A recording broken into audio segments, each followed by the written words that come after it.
Prabu Kian Santang atau Raden Sangara atau Syekh Sunan Rohmat Suci adalah putra Sri Baduga Maharaja atau Prabu Siliwangi, Raja Pajajaran. Ketika dewasa, ia belajar agama Islam di Mekah dan mengubah namanya menjadi Galantrang Setra. Meski berbeda keyakinan dengan sang ayah yang memeluk Hindu, Kian Santang tetap menjadi penyebar agama Islam di wilayah Pajajaran. Raden Kian Santang lahir pada sekitar abad ke-15 dan merupakan anak Prabu Siliwangi dari istrinya yang bernama Nyai Subang Larang. Ia memiliki dua saudara kandung yang bernama Walang Sungsang atau Pangeran Cakrabuana pendiri Kerajaan Cirebon dan Rara Santang Ibu Sunan Gunung Jati. Sejak kecil hingga remaja, Kian Santang dilatih ilmu bela diri hingga tumbuh menjadi sosok satria Pajajaran.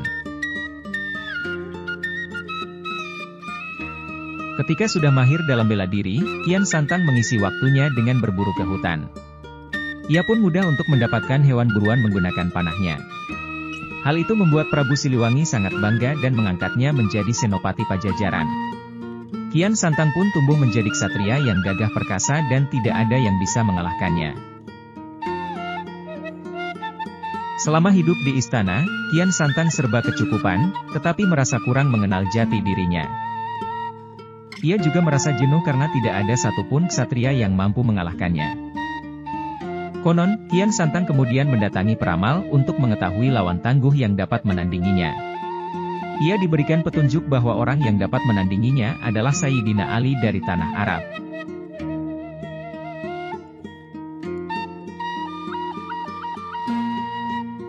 Kian Santang harus melakoni dua syarat agar dapat bertemu Sayyidina Ali, yaitu melakukan semedi di ujung kulon dan mengganti namanya menjadi Galantrang Setra. Setelah melakoni dua syarat tersebut, Kian Santang segera melakukan perjalanan ke Arab untuk menemui Sayyidina Ali. Sesampainya di Mekah, ia bertemu seseorang dan kemudian menanyakan keberadaan Sayyidina Ali. Orang tersebut mau memberitahu keberadaan Sayyidina Ali, asalkan Kian Santang mau mengambil tongkatnya yang ditancapkan di tanah.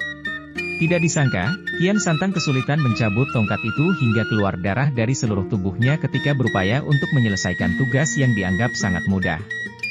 Belakangan diketahui, sosok yang menancapkan tongkat adalah Sayyidina Ali.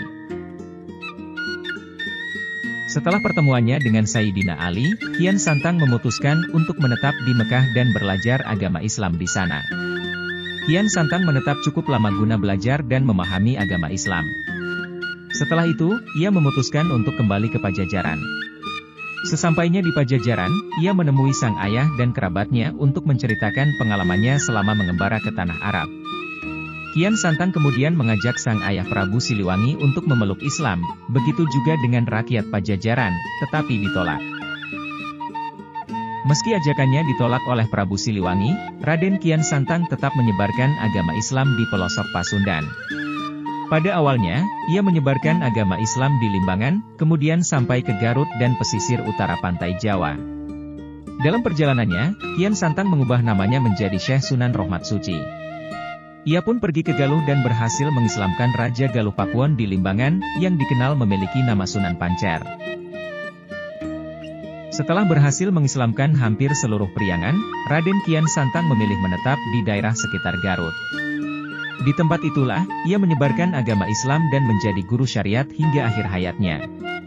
Tidak diketahui kapan Raden Kian Santang meninggal, tetapi masyarakat lokal meyakini makamnya terletak di lereng Gunung Karacak, yang berada di Kecamatan Karangpawitan, Kota Garut. Demikianlah video kami tentang Raden Kian Santang, putra Pajajaran yang menjadi penyebar Islam.